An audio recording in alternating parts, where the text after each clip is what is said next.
Pakistan Peoples party کا اپنی جماعت ہے, اپنا منشور ہے, مسلم لیگ کا اپنا مینیفیسٹو ہے. اس وقت ملک میں ایک چیز آپ کو واضح کرنا چاہوں گا, چونکہ آپ اس فیلڈ میں ہیں, پاکستان کا نظام جمہوری رہنا ہے. جب تک جمہوریت میں شفافیت نہیں ہوگی, نہ جمہوری عمل مضبوط ہوگا, نہ ملکی نظام مضبوط ہوگا. اس وقت جو مختلف سوچ کے لوگ اگر پی ڈی ایم کے پلیٹ فارم پہ اکٹھے ہیں تو بنیادی طور پر ان کا موقف یہ ہے کہ جمہوریت پہ شب خون مارا گیا ہے. پی ٹی اے کو سپورٹ کرنے کے لیے مختلف اداروں نے مل کر نواز شریف کی حکومت کو گرایا. الزام کوئی تھا, سزا کوئی دی گئی. جب ہم جمہوریت کی قدر نہیں کریں گے تو پھر ایسے زور آور طبقے پروان چڑھیں گے, زور آور باتیں جو ہیں نا وہ سامنے آئیں گی. مگر ہر دو صورت جمہوریت کو ہی مضبوط ہونا چاہیے. ملک کی بقا جمہوریت میں ہے. جمہوریت عوام کی رائے ہے. عوام کی رائے کو اگر دبایا جائے گا تو پی ڈی ایم بھی بنے گی, پھر ایسے اتحاد بنیں گے جو ان نیچرل ہوں گے. کل کے جلسے میں چونکہ آج کل ساری پارٹی جو اپوزیشن کی ہیں وہ پی ڈی ایم کے پلیٹ فارم پہ اکٹھے ہیں, موقف یہ ہے سب کا بنیادی کہ جمہوریت پہ شب خون مار کر ادارے پی ٹی اے کو سپورٹ کر رہے ہیں. ادارے اپنے اپنے ڈومین میں کام کریں. جو پولیٹیکل فیلڈ ہے اس میں جو لوگوں کی بہتر رائے ہے اس رائے کا احترام کیا جائے. جو ایک نعرہ ہے نا پاکستان مسلم لیگ کا, ووٹ کو عزت دو, بنیادی طور پر 4 لفظ ہیں. اس کا مطلب یہ ہے کہ میری رائے جو ہے, میری رائے محترم ہو, معتبر ہو, عوامی رائے معتبر ہو. اگر عوامی رائے کو آپ مینیج کریں گے یا اسے آپ چوری کریں گے تو اس کا کیا رزلٹ ہوگا؟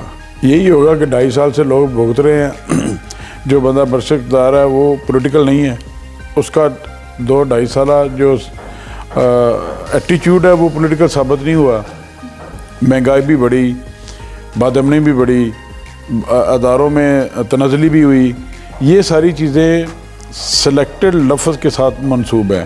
اگر عوامی رائے سے کوئی بندہ آیا ہوگا تو اسے عوام کے دکھ درد کا احساس ہوگا. یوں مہنگائی نہیں بڑھتی جائے گی. 72 سال میں بجلی کا یونٹ 4 پہ تک نہیں پہنچا تھا, مگر بدقسمتی سے 2 ماہ میں 4 پہ اس کی قیمت بڑھ گئی ہے. یہ مس مینجمنٹ ہے. ملک میں کوئی نئے کارخانے نہیں لگے جس کا بوجھ قوم کو اٹھانا پڑا. کارخانے بھی وہی ہیں, کنزیومر بھی وہی ہیں. جو مس مینجمنٹ ہے وہ روز بروز مہنگائی کو بڑھا رہی ہے. سر آپ نے شفافیت کی بات کی کہ جمہوریت میں شفافیت ہونی چاہیے, تو عمران خان صاحب بھی تو احتساب کی بات کرتے ہیں, وہ بھی تو یہ بات کرتے ہیں, تو آپ کو اس میں کس حد تک یہ بالکل ٹھیک بات ہے. احتساب صرف عمران خان کا نہیں, میری اور آپ کی ضرورت بھی ہے. جی بالکل. قومیں تب تک آگے نہیں بڑھیں گی جب تک وہ سچ اور جھوٹ کا نتار نہ کر سکیں. یہ سزا جزا کا عمل ساتھ ساتھ چلتا رہنا چاہیے تاکہ کوئی طاقتور طبقہ گنڈا گردی نہ کر سکے, ملکی وسائل کو لوٹ نہ سکے. اس سے پہلی بات تو ہے کہ ہم قرآن و سنت کے مطابق زندگی گزارنی چاہیے. اسلامی فلاحی ریاست ہے یہ. رشوت لینا دینا دونوں جرم ہیں, دونوں جہنمی ہیں. ماحول یہ ہے کہ ریاست نے اس وقت ماحول اس طرح کا پیدا کر دیا ہوا ہے کہ کسی بھی ادارے میں آپ کو کام ہوگا تو رشوت لازم و ملزوم سمجھی جا رہی ہے. یہ عاقبت بھی گوا رہے ہیں, یہ موجودہ اپنی زندگی بھی خراب کر رہے ہیں. ماحول کو شفاف کرنا ریاست کی ذمہ داری ہے. جو نیب نیازی گٹھ جوڑ ہے, کوئی بندہ اگر جیسے رانا ثناء اللہ کا کیس دیکھ لیں, یہ صدیوں محیط رہے گا یہ مثالوں کے طور پر, کہ اگر وہ مینیج نہیں ہو سکا کسی ادارے سے یا کسی پارٹی سے تو پھر اس پہ جعلی مقدمہ بنا کے 15 کلو ہیروئن ڈال دی گئی. ایسی باتیں جب آپ کریں گے تو پھر ملک میں انارکی پھیلے گی, انتشار پھیلے گا. بیلنس یہ نہیں ہے کہ آپ نے کرپشن فلاں آدمی سے اسے کرپشن کی مد میں پکڑنا ہے. ایشو یہ ہے کہ کرپشن روکنا ہے. اس شفافیت کے دور میں, انصاف کے طریقے انصاف کے دور میں کرپشن کا معیار بڑھا ہے. جو انٹرنیشنل جو آبزرور ہیں وہ بھی اپنی رپورٹ شائع کر رہے ہیں کہ اس سے پہلے مہنگائی میں یا کرپشن میں اگر 10% آج 18% ہے. کرپشن میں ہم آگے بڑھ رہے ہیں, تنقید پہ سب سے آگے بڑھ رہے ہیں, مگر اس کی روک تھام کے لیے کوئی کام نہیں کر رہے. واہ ویلا کرنا کوئی بات نہیں ہے, جتنا مرضی آپ شور کر لیں کہ میں نے نواز شریف کو پکڑ لیا, میں نے زرداری کو پکڑ لیا. بھائی اب کرپشن کو پکڑیں, اب کرپشن ختم کریں. زرداری اور نواز شریف کو پکڑنے سے یہ ثابت ہوگا کہ آپ پولیٹیکل وکٹمائز کر رہے ہیں, لوگوں کو مینیج کر رہے ہیں. رانا ثناء اللہ والا کیس جو ہے اس کی اعلیٰ مثال ہے کہ لوگوں کو وکٹمائز کر رہے ہیں. مگر وکٹمائز کرنا آپ اپنی جو عددی لحاظ سے آپ اپنے آپ کو آگے بڑھا سکیں گے, مگر ملک عددی لحاظ سے آگے بڑھنے کی بجائے ملک میں بنیادی طور پر کرپشن کا خاتمہ ضروری ہے. یہ ان کا لوگو یہ ہے تحریک انصاف, پاکستان تحریک انصاف اس پارٹی کا نام ہے. نا انصاف ہے کہیں مل رہا ہے, اور نا انصافی اس قدر ہے کہ لوگ اپنی جانیں بچا رہے ہیں. جو انویسٹر ہے پاکستان سے بھاگ رہے ہیں. اب دیکھیں کہ جب تک ماحول سازگار نہ ہوگا, میرے اور آپ کے گھر کی مثال بھی یہ ہے کہ جب تک امن نہیں ہوگا ترقی نہیں ہوگی. اگر آپ کو امن شدہ پاکستان مل چکا ہو تو پھر آپ نے اسے چلانا ہے. اگر آپ چلا بھی نہ سکیں تو پھر آپ گہری کھائی میں پھینکنے کے لیے کوشاں ہیں. گزارش یہ ہے کہ کرپشن کو روکا جائے. یہ کرپشن کی مد میں لوگوں کو پکڑنا 40 سال پہلے آپ کے دادا نے کیا کیا, 48 سال پہلے آپ کے پردادا نے کیا, اب کیا ہو رہا ہے, اسے روکا جائے. اچھا, پی ڈی ایم کے پلیٹ فارم پہ جیسے مختلف جماعتیں متحد ہو گئی ہیں, اکٹھی ہو گئی ہیں, تو ان میں مین جو ہیں پاکستان پیپلز پارٹی اور پاکستان مسلم لیگ نون ہے. تو کیا آئندہ الیکشن میں بھی آپ لوگ متحد ہی رہیں گے یا پھر یہ تو قبل از وقت سوال ہے. ہر پارٹی کا اپنا اپنا مینیفیسٹو ہے, اپنے اپنے مینیفیسٹو کے مطابق ہر پارٹی نے جانا, ان کا اپنا نشان ہوگا, ہمارا اپنا. یہ پولیٹیکل ایڈجسٹمنٹ تو کسی سے بھی ہو سکتی ہے, کسی وقت بھی ہو سکتی ہے. یہ کبھی نہیں سنا تھا کہ پی ڈی ایم بنے گی. یہ اس چیرہ دستی کی وجہ سے پی ڈی ایم بنی. جو جمہوری لوگ ہیں وہ سمجھتے ہیں کہ غیر جمہوری طریقہ کار کو یہ طاقت کے بل بوتے پہ آیا, یہ طاقت کے بل بوتے پہ پیچھے جائیں. ادارے اپنے اپنے ڈومین میں کام کریں گے تو میرا خیال پی ڈی ایم کا مقصد ختم ہو جائے گا. پھر جو پیپلز پارٹی اپنا الیکشن لڑے گی, مسلم لیگ نون اپنا الیکشن لڑے گی. ہاں, یہ احتمال ہے کہ آنے والے الیکشن میں ہو سکتا ہے کہ مختلف پارٹیاں مل کر کوئی اتحاد بنا کر الیکشن لڑیں, جیسے کہ پاکستان میں اس سے پہلے کئی مثالیں موجود ہیں. ٹھیک. عمران خان صاحب ریاست مدینہ کی بات کرتے ہیں کہ وہ اس طرح تبدیلی لائیں گے ملک میں, تو آپ کو اس بات میں کس حد تک صداقت نظر آتی ہے؟ ایک چھوٹا سا نا آپ کو مثال کے طور پر ایک بات بتانا چاہوں گا. وہ کہتا ہے کہ جب کسی بندے نے بڑا آدمی بننا ہو تو اسے یو ٹرن لینا پڑے گا. ریاست مدینہ کا تصور ذہن میں رکھنے والا بندہ اور مسلمان کیا جھوٹ بول سکتا ہے؟ اور ریاست مدینہ میں تو سچ اور حق کی بات جو ہے نا اس کا علم بلند کیا انہوں نے.